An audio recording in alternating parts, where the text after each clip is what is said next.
Aujourd'hui, on fait un travail de, de récolte de bambou là, parce qu'on va en avoir besoin pour refaire le toit du garage. Là, on va le faire d'une autre manière, le toit du garage, un truc qui devrait durer plus longtemps et qui va mieux nous protéger de la pluie. Donc là, il y a Edmond là qui travaille, qui nettoie qui a coupé un certain nombre de bambous. On peut les voir au sol ici là. Là aussi, il y en a au sol. Et puis on voit la bambouseraie qui est ici. Donc ça, c'est des bambous qu'on a plantés il y a à peu près 5 ans, qui sont arrivés à l'âge adulte. On en a 4 ou 5 sur le terrain, comme ça. Il y a Mignon qui est un peu plus loin, qui est en train de préparer ici à faire à la récolte des bambous. Donc on est en train de préparer le terrain. Voilà, donc on voit les bambous là aussi. Donc on utilise une scie circulaire là pour couper les bambous propres au niveau du sol. Une belle coupe là pour que il y ait le moins de maladies possible. Et puis on essaye de faire en sorte que les bambous poussent droit, parce que la ressource bambou là, c'est un matériau que je voudrais utiliser de plus en plus dans les années à venir. Maintenant, il y a beaucoup de choses, c'est pas si simple que ça. Bon, d'abord, il faut avoir du bambou de qualité. Donc j'ai remarqué quand on allait en brousse, le bambou était jamais de bonne qualité, parce qu'il était sauvage, quoi. Donc nous, on est en train de gérer nos bambous pour qu'ils poussent droit. Et ça demande du travail. Et après, une fois qu'on arrivera à faire des bambous qui poussent droit, on va travailler pour les traiter pour pas qu'il y ait de bêtes dedans. Et on va utiliser le matériau de plus en plus.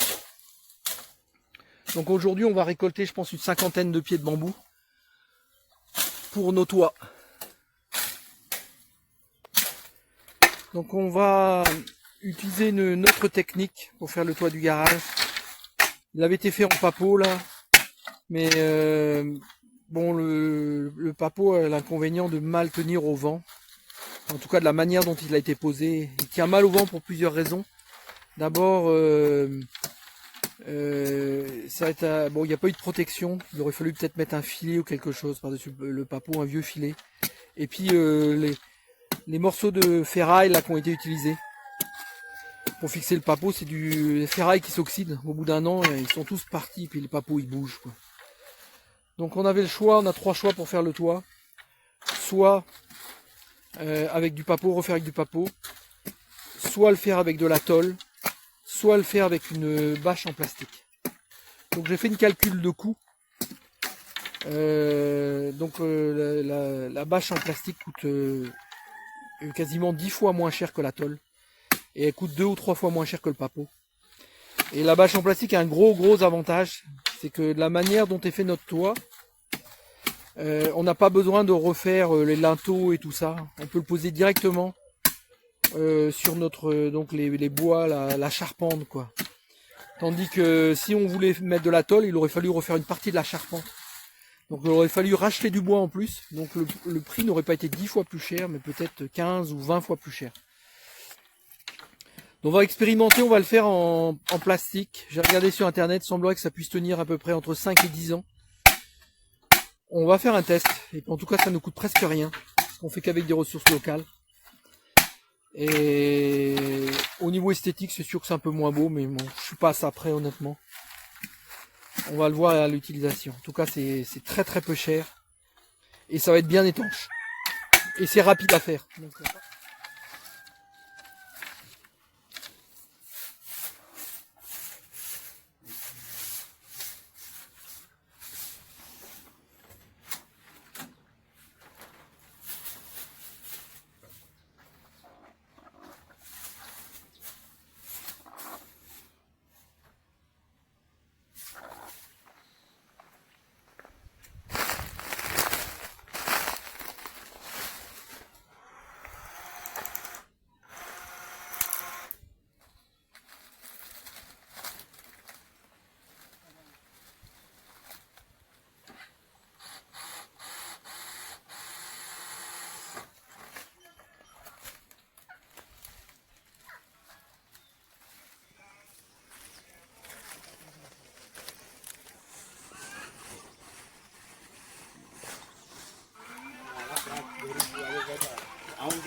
Ça peut plus se dépasser. Tire vers là. Le papo, ok? Glisse pas. Et tu vas mettre une vis tout du long. On a fini le toit en plastique. Donc je voudrais rappeler les raisons pour lesquelles on a décidé de le faire en plastique. Donc on avait 3 solutions. Soit le faire en plastique, soit le faire avec du papo, soit le faire en tôle. Donc la première raison pour laquelle on a décidé de faire en plastique, c'est une question de prix. Donc le prix du plastique est, je dirais, au moins 20 fois moins cher que la tôle et 3 fois moins cher que le papo. Et donc et la différence est même supérieure à ça, parce que si on voulait le faire avec de la tôle, il aurait fallu refaire toute la charpente, parce qu'on a une charpente qui est faite avec du bois brut, et on peut pas poser de la tôle sur du bois brut. Il faut que du bois faut des planches de bois, quoi, des chevrons, pour que la tôle, que le toit soit suffisamment droit pour poser. Faut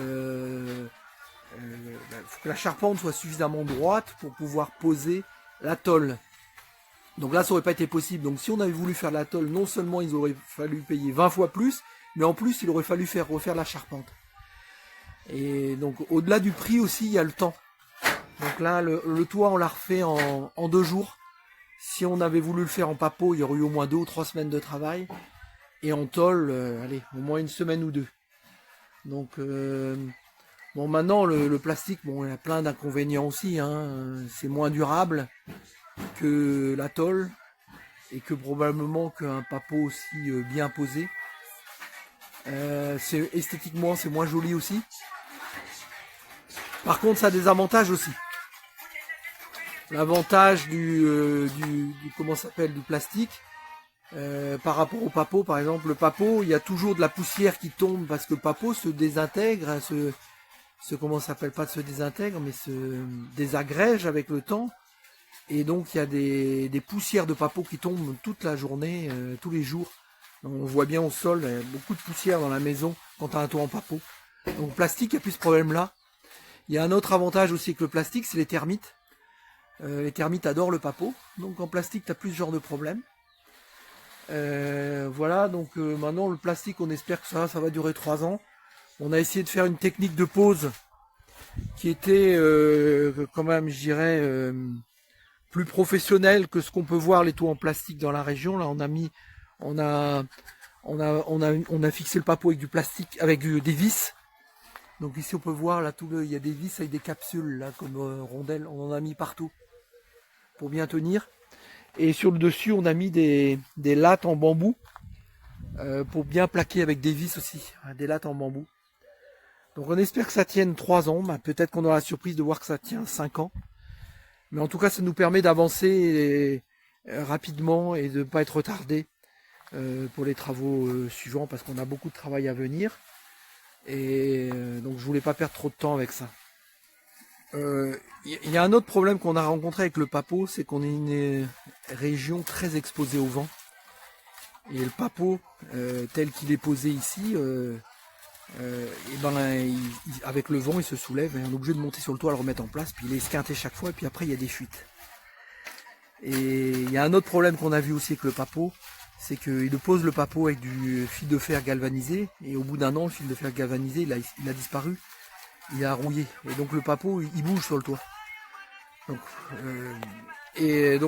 si on n'abandonne pas complètement le papo, parce qu'on a l'expertise, les gens ici sur le terrain savent faire le papo. C'est une expertise qu'on a réussi à retrouver, parce qu'il y a très peu de gens dans la région qui savent faire du papo. On a retrouvé quelques personnes qui ont pu nous enseigner, donc nous on est capable de faire des bâtiments en papo. On le refera peut-être, mais si je le fais, je vais le faire de bonnes conditions. C'est-à-dire que j'ai commandé du câble, du fil de fer en aluminium.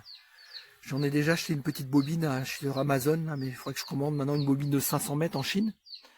Et là on pourrait refaire du toit en papo de meilleure qualité. Probablement sur le toit, après qu'on a posé le papo, on pourrait peut-être récupérer un vieux filet de pêche. Il y a des filets de pêche très très fins ici, ils sont quasiment invisibles. Et qu'on pourrait mettre par-dessus le papo, pour éviter qu'il se soulève avec le vent. Donc ça, c'est 2 expérimentations qu'on fera peut-être dans le futur sur d'autres bâtiments. Mais pour l'instant, on y va avec la bâche plastique pour avancer et pour pas nous retarder dans nos travaux.